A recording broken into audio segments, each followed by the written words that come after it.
Hello, and welcome to the Viva La Vulva podcast. I am your host, Dr. Krychman, and I'd like to thank you for joining me today. Today is a special day, and I am joined by Dr. Michael Krychman, and we are going to be talking all about vaginal dilators and pelvic pain. Giving you a little bit of background about how we met. We actually met in 2018. He was actually a part of my first Viva La Vulva exhibit in downtown Los Angeles. And he was joined by a sex therapist, a family medicine doctor, and we had a great conversation around women's sexual health. And still getting a lot of information, or people are asking about, when's the next Viva La Vulva event? And it will be soon in March of this year. So look out for more details about that. But thank you, Doctor, for coming on to the podcast today. Thanks, Kara. It's great and wonderful to see you again. And really, that exhibit resonated for so long. And I'm super excited that you're going to be having another one in 2023 in March. So can't wait to get that date on the calendar. And, a little background about me. I am a sexual medicine gynecologist. I'm also an ASEX certified sexual counselor. I do my clinical work at the University of California, Irvine, where I run the high-risk breast ovarian center. So we do a lot of cancer survivorship. We do sexual pain issues. We see patients who are recovering from cancer treatments that have a lot of pelvic pain issues. And we try to integrate not only the medical aspects of what's going on physically with anatomy, veins, arteries, nerves, but also look at the mental health aspects of the stress and the chronic pain issues, the underlying mood issues. So really excited to be here. When I do mental health only and counseling, I'm going to be launching that in February of 2023 with a new organization, HerMD. Very excited. They're launching HerMD California, which will be mental health counseling for all sexual health complaints, menopausal issues as well, and gynecology. So, the issues related to sexuality, sexual health concerns run the gamut. If you are in menopause, you may have vaginal dryness, which leads to painful intercourse.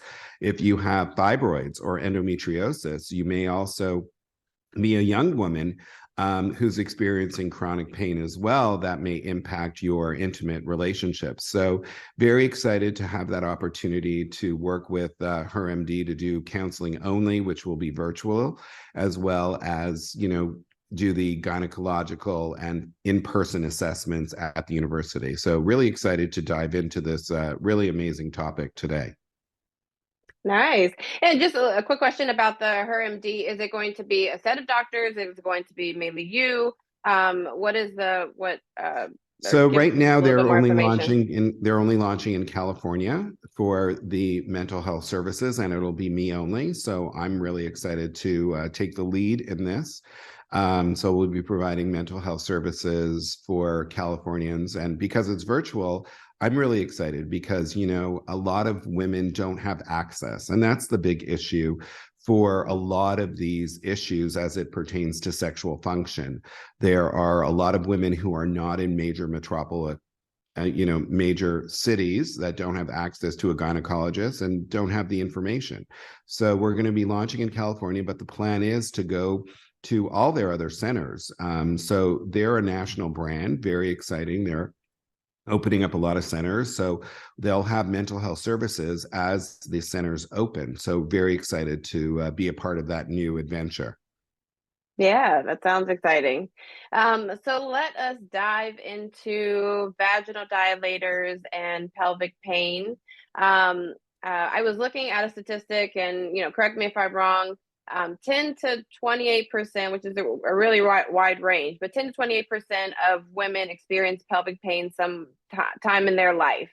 And so I wanted to have a conversation about things that can help with pelvic pain. We'll dive into the reasons why women have pelvic pain in the first place, and then talk a lot about vaginal dilators. So that is the episode today. And then wanted to, I guess the first question I have is, what are the causes of pelvic pain? And is that percentage correct? Well, I think it depends on what source you read. I mean, to me, it sounds very low, right? Even 28% sounds low. If you look at it, um, menopausal women, a woman who is not having her cycle, she's over 51, she will experience a loss of estrogen. Over 50% of those women will have vaginal dryness with associated pain. And many of them, I mean, I've done some of the literature on that. Many of them continue to engage in sexual intimacy in spite of the fact that it's severely painful. So again, we recognize, the percentage is exceptional. I mean, if you look at women who have endometriosis or implants of the lining of the uterus at other places, they also can experience chronic pelvic pain, periodic pain that comes with cycles. Women who have fibroids, estimated, 40 to 60% of women have fibroids. Many of them are asymptomatic, but many women just kind of minimize the pain. So if you're looking at the gamut, I mean, I think it affects so many women at so many times in their life cycle. Let's not forget the iatrogenic, or the things that cause this. There's over 300 medications that we prescribe regularly that can cause vaginal dryness, can cause pain with intercourse as well. One culprit for some women is oral contraceptives. And we know that there's over 300 million, that's a huge number, 300 million prescriptions worldwide of birth control pills that may be impactful. Now, again, some women sail through life on oral contraceptives and there's no issues. Other women may be suffering from pelvic pain syndrome. So again, the gamut really runs the life cycle. So you have women who are experiencing dysfunctional uterine bleeding. They may be emerging into their cycle and it's without regularity. You may have pain during lactation. Right? When you are breastfeeding, your hormones are declined, the vagina is very dry. When you're sexually active, you may have pain. You have those endometriosis, you have fibroids, you have adenomyosis, and then you have medication induced as well. You may also have pain issues from an infection, a chronic infection that you can't get rid of. So again, the differential is endless. But I think the thing to remember is that very often, if you are, I would say, a gynecological detective, and you can kind of discern the etiology, some of these have very good treatments, whether they're medical, whether they're psychological, or very often, in my case, what I like to advocate is a combined approach, including the medical evaluation as well as psychological coping with stress and fatigue, right? And again, I think the most important thing to remember as we talk about some of these conditions is it's the context in which things happen, right?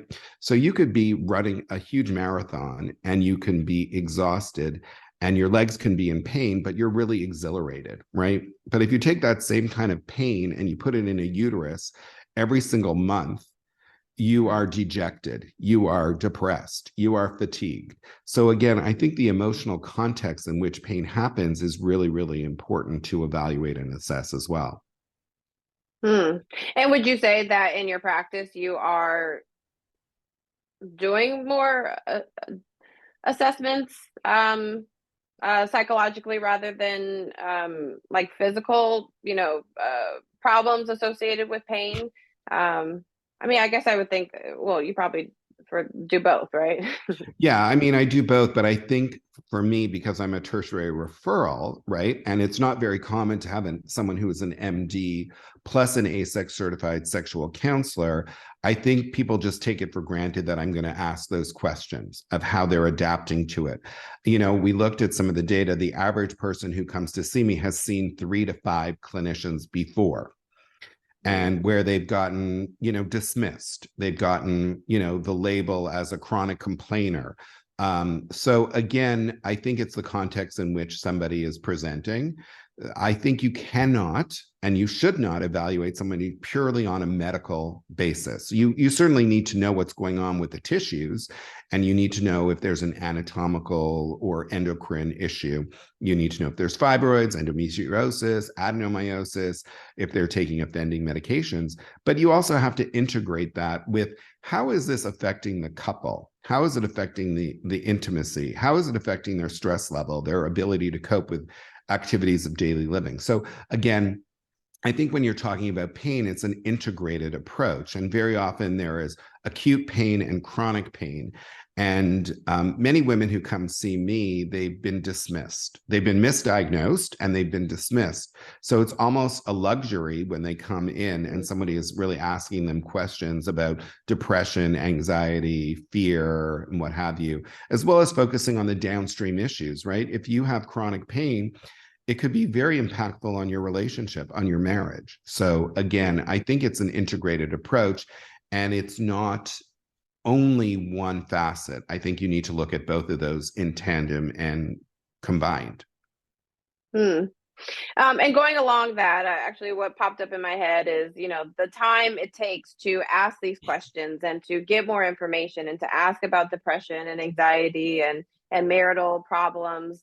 Do you find that there is like a specific question or a set of questions that a primary care doctor can ask to get more information from this woman, or just like a common question that is not asked from the second and first person that this patient is seeing? Right. And I think the first issue is, how can someone do this? Because it's, as you said, it might take a long time. So again, I think it's really important to recognize you don't have to cover everything in one quick visit, right? I think the most important issue is to ask first and foremost. Most people are dismissive and they don't ask. And also, the average clinician will interrupt within the first 11 seconds when a patient speaks. So, I have a good friend of mine, Barb Dean, she says, you have 2 ears and 1 mouth, so you should listen twice as much as you speak. And I think a lot of clinicians need to take that advice, right? And it could be general questions. I think those are very, very important. And then effectively use silence, right? Can you tell me about your last sexual experience? And then let the patient free flow and then ask more detailed. Or if you have a suspicion, tell me about your pain that you're experiencing. One simple question plus coupled with silence can tell you a huge amount of information of where to go. And it's okay to refer.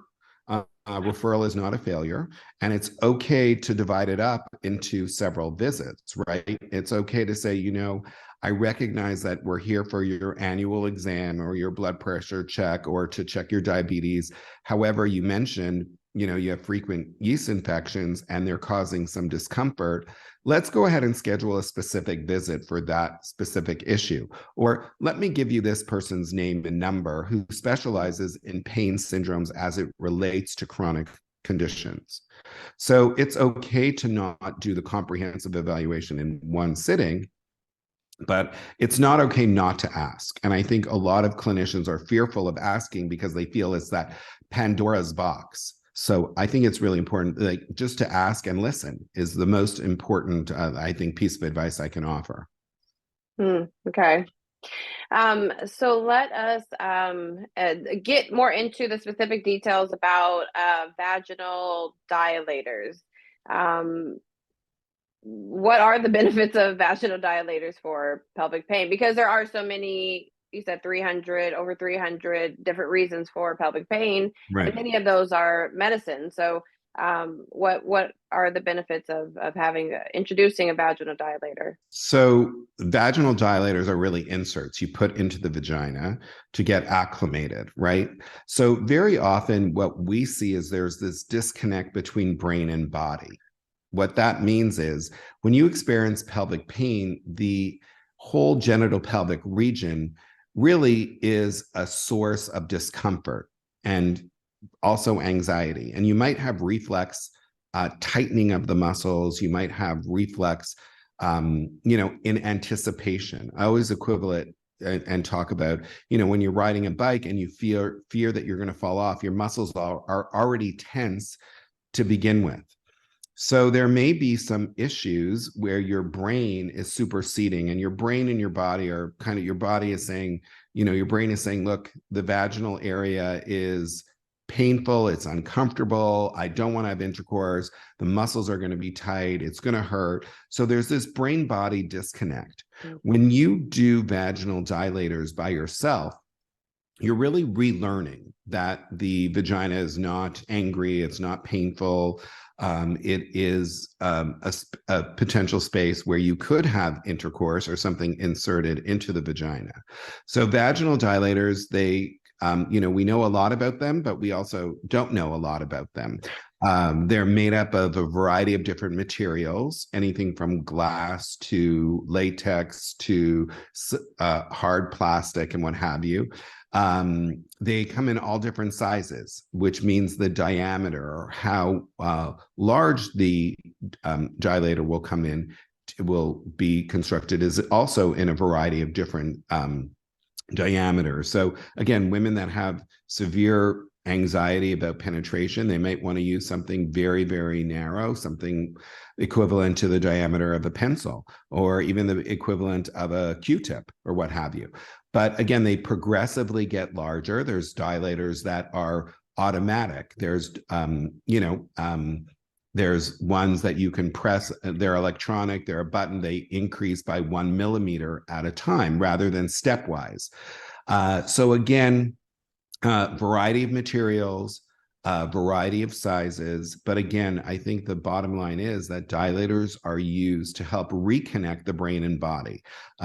When you have pelvic pain or you're suffering from dryness with discomfort during intercourse, your body is reacting almost by reflex and saying, this is uncomfortable and I don't want to put myself into a negative situation, and your brain supersedes and is kind of disconnected. When you're doing dilator exercises by yourself, whether it's when you're, and again, we'll get into this a little bit more, when you're doing the dilators, you are relaxing, you're going at your own speed, you're listening to cues from your body, you're staying mindful in the situation, you're making sure you have a lot of lubrication as well, and that the tissues are healthy, and you're kind of getting acclimated to understand that the vagina doesn't have to always be angry and discomforting and unpleasant and what have you. Okay. What is like the first thing, if someone doesn't have vaginal dilators, they have pelvic pain, should they see somebody first? Should they try and purchase them and see how it goes? What is your advice to that? So I think, your point is very well taken. I think they do need a medical evaluation. I think because there's so many reasons why somebody can have pelvic pain. Somebody who has a chronic yeast infection, they may need medications in addition to the dilators. So again, I don't want to minimize the importance of a comprehensive medical and pelvic evaluation. I think that's really important to find the underlying cause. Sometimes people have massively huge fibroids, or they have endometriosis, which may need other specific medications to treat it, in addition to dilators. So dilators are one part of what I would call precision medicine therapeutic treatment paradigm. So when you are getting an evaluation for pelvic pain, you may need pelvic floor physical therapy. You may need other medications besides the dilators. You may need a change of a medication that's offensive or causing more harm than good. You may need hormones. You may need a whole variety of other treatments in addition to dilators. So dilators in and of itself is not a cure-all. It's part of a comprehensive program. So again, I think getting a proper evaluation and assessment, certainly very important. And dilators may be a part of that treatment at various points of that treatment paradigm, right? So again, I'd hate to recommend somebody buy dilators when they need an evaluation and a medication, and dilators would be helpful in 3 months, right?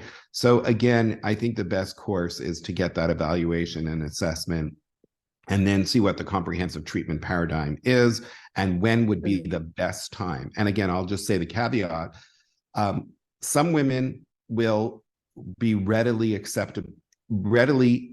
available to the suggestion of dilators when they come in at their initial visit.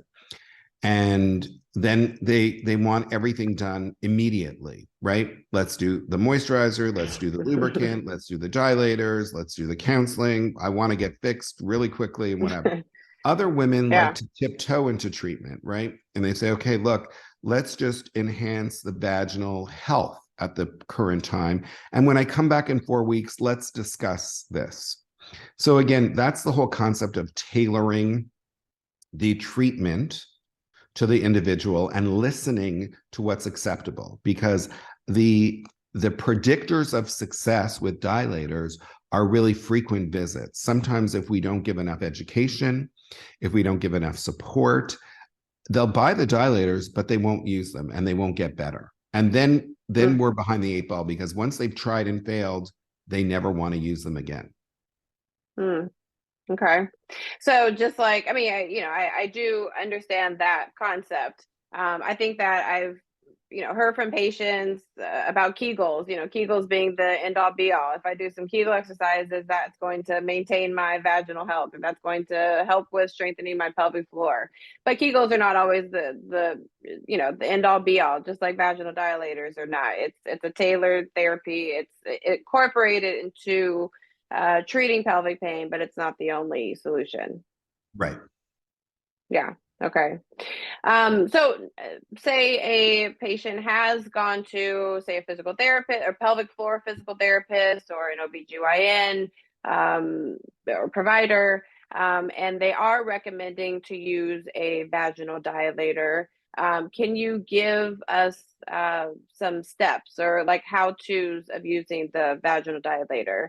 Or is it everyone is I guess everyone's a little different in terms of the size of the vaginal dilator. But is there like an overall list of how-to for using a vaginal dilator? I think the important thing is to get to know the vaginal dilator in a non-threatening situation. Like, look at it, read the instructions, wash them, clean them, look at the size. I typically tell women to start with the smallest size. And again, there's no really hardcore data to support the fact that, 4 times a week is better than 5 times a week is better than 3 times a week. There's no data to support 12 minutes is better than 10 minutes. I tend to overprescribe because people underdeliver. So I want people to use the dilators like 3 or 4 times a week, 10 to 15 minutes. It's my opinion and really based on expert opinion for those in the field that if you're telling women to use dilators very, very often, like every single day, they get burnout, right? And they're not going to use it. I did do some research on the time of the day. I thought that, early morning would be better, to do the dilators before a woman started her day, rather than at night, when the day is done. We'd like to think that, households are liberated, but, women are still the cookers, the cleaners, the homework checkers, the monitor of, social media. They work in the home, out of the home. So a lot of responsibilities. And we found that it really has to be tailored. Some women prefer doing dilators in the morning and they say, oh yeah, I can do it and then jump in the shower and start my day. Other women say like, it's much easier when I'm not stressed out and I'm at the end of the day and I can do it. You want to do dilators probably around 4 to 5 times a week, 10 to 15 minutes, no longer. In a safe, private room without interruption. So very often I'm writing on a prescription pad, get a lock for your master bedroom door, plan it when you are going to be uninterrupted and you're not, because you don't want any situation when it's going to create more anxiety, right? When the kids are going to walk in or you have something else to do or what have you. And again, you want some people like distracting activities. I did one study that showed that women like relaxation therapy, relaxation music. as well. Sometimes aromatherapy, sometimes mood lighting, where you can be in a quiet, comfortable, relaxed setting. Some women like to read, some women watch TV. And again, it really depends on the woman, but you want to incorporate some distracting activities and really insert the vaginal dilator and make sure that the vaginal health has been revived and restored and replenished with either local hormones or moisturizers. Use lots of lubricant. And again, you insert the dilator as well.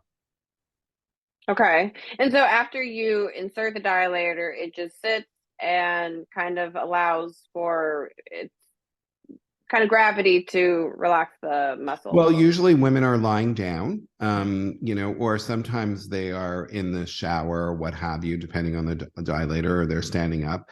So you want to insert the dilator, and my personal treatment paradigm is you insert the dilator, and then you can have motion with the dilator. You move it in and out of the vaginal area, and some advocate removing the dilator completely and then reinserting it as well. So really putting it in at rest, then movement, and then remove and reinsert. And again, that's individualized. And again, it depends on the patient. I usually tell patients to do that with one size for at least 1 month, 3 times a week, before they consider moving to the next size up. Okay. So and it's slow we and steady. Slow Yeah. and steady progress. Okay. And we actually had a conversation before this to prepare, and you were talking about vaginal dilators and music. How are companies now incorporating music into the mix? Well, there are a whole variety. I mean, I think, when I did my study in my office, we used a different type of self-stimulator, which actually vibrates to the sound of the music. So again, you want to use the concept of music therapy now with, everything on the internet and Wi-Fi. You can play music from your phone as you're listening, relaxation music. And we did actually 3 arms. We did those that did dilators alone, those that just did dilators and music therapy, and those that just did music therapy without dilators, and see a return and lower to pain. And we actually showed that dilators and music therapy, where the music was something that the individual thought was calming and soothing, right? Those actually improved much quicker than the other 2 arms as well. Okay. So you're not talking about just listening to music as you're using the vaginal dilator. You're talking about the vaginal dilator hooked up to the music and Well, yeah, vibrating to the that's sound of the one music. kind. That's one kind, but I really advocate just listening to the music as well. I think that that's very helpful. I'm a huge advocate of, complementary and alternative therapies. I think music therapy does work. We do have some data on, premature infants in the neonatal unit. They are listening to soothing music. It lowers blood pressure. Everybody would agree, right? When you are completely stressed out and you're listening to very relaxing music and listening to or smelling a candle that is soothing and relaxing, it's almost as if those have therapeutic effects. So again, I'm a huge advocate for choosing something that helps you relax, and that's really individualized. Okay. Okay, I like that. And then what are some potential side effects? So, I mean, it sounds like vaginal dilators are great, and that they can help with a lot of conditions. But are there potential side effects? Are there bad effects of using a vaginal dilator? Well, I think, if they're not overused, so some women have gotten over aggressive with dilators, and there can be irritation, there can be, or they premature use the dilator when they are recovering from cancer, and they might have some spotting, or they haven't revived and restored and replenished the tissue, and the tissue is super dry. They can have irritation. Very rare, but they do happen. the biggest issue with dilators is non-compliance. So people get overzealous and then they stop. And then the other thing that I've also seen is over-medicalizing vaginal dilators. So again, remember, dilators are vaginal inserts that are reconnecting your brain and your body. And ultimately, the goal for many women who use dilators is to engage in sexual intercourse, right? So, I always say the last place you want your healthcare provider is to be there when you're using your dilators and say, oh, stop, I have to think about what Dr. Krychman is mentioning to me. No, so you want to medicalize it. So they're doing it as part of the therapeutic. And then what I would say is you demedicalize it. You involve the partner. Maybe the partner is using the dilators with the first it's by themselves, then it's with the partner. And it's really a prelude or part of the sexual arousal experience. So some women are only using the dilators alone, and then they have that problem when they want to bridge it with their partner. So again, I think it's really important to allow that bridging to happen. Which might also help with the anxiety of it, right? Right. Like with Yeah. having a partner in the room and having them relaxed, and yeah, so I feel like that would help with the And very therapy. often we say to incorporate as part of the sexual foreplay as well. And that gives them the confidence, and they say, yes, I can have something in the vagina and I'm not uncomfortable and it's not painful, and the dilator is the same size as the partner, so I'm not worried that it's going to hurt and what have you. Okay. Well, is there anything else that you would like to add about vaginal dilators that I didn't cover? I think the most important thing, Kara, is that if you are suffering, you're not alone. And if you have chronic pain, no matter what the condition, there are therapeutic interventions that we can do, both medical and psychological, whether it's a medical evaluation and treatment or counseling that can help. As we talked earlier, it's so prevalent, and so many women are really suffering in silence. And now with a lot of the issues related to telehealth, related to virtual visits, I think that we really need to allow access for women, and women shouldn't be suffering in silence, that there's a lot of things that we can and should be doing to help them on the road to recovery. Yes. And so if you can provide us with some of those resources, so say they're not in the, in the Newport Beach area, in order to see you, how can people who are having pelvic pain and they do want to have a solution, where can they go to find a provider? Well, I think, the first issue, if they have a local gynecologist, they should be seeking care there. And you can find a provider at the American College of OBGYN. You can also see at your family physician. If you are in the state of California, I would visit hermd.com for virtual services. Those will be up and running in February of 2023. And again, I think that there are a lot of resources. The American Association of Sex Educators, Counselors, and Therapists is also another place where you can find a counselor if you want somebody in person in your local area as well. And I would encourage people to ask questions of their providers, ask for referrals, and really get the help that they need. Yes, I agree. And I actually had a podcast episode maybe a year ago talking about, how to advocate for yourself at the doctor's office. And I feel like that, pelvic pain, sexual health problems, that's such a, big, I would say that was one of the reasons why I did the episode, was for people to advocate for themselves, for what they want, for what they are suffering with, because you don't have to suffer in silence. Right. True. I mean, I think it's important. It's so true. Yes. And how can people stay in contact with you? And again, I think the best way, I'm at the University of California, Irvine. So that's available online. You just Google University, UCI Medical Center, and I have 3 centers in Southern California. Or again, for mental health services, I would suggest visit hermd.com. And it's pretty straightforward on the website how to get in touch if you were interested in a counseling session. Okay.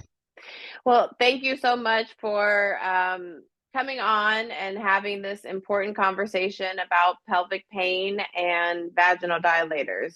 I hope everyone out there got some information, resources that they're able to use to help themselves. Yeah, but thank you. Thank you for coming on. Thank you so much for having me, and keep me posted with what's going on. Love to come back and talk about some other specific issues, and can't wait to hear about the next exhibit. Yes. Well, March 2023. But yeah, I will give you more information. I'll email you. And then I will also, listeners, give you more information probably in a podcast episode.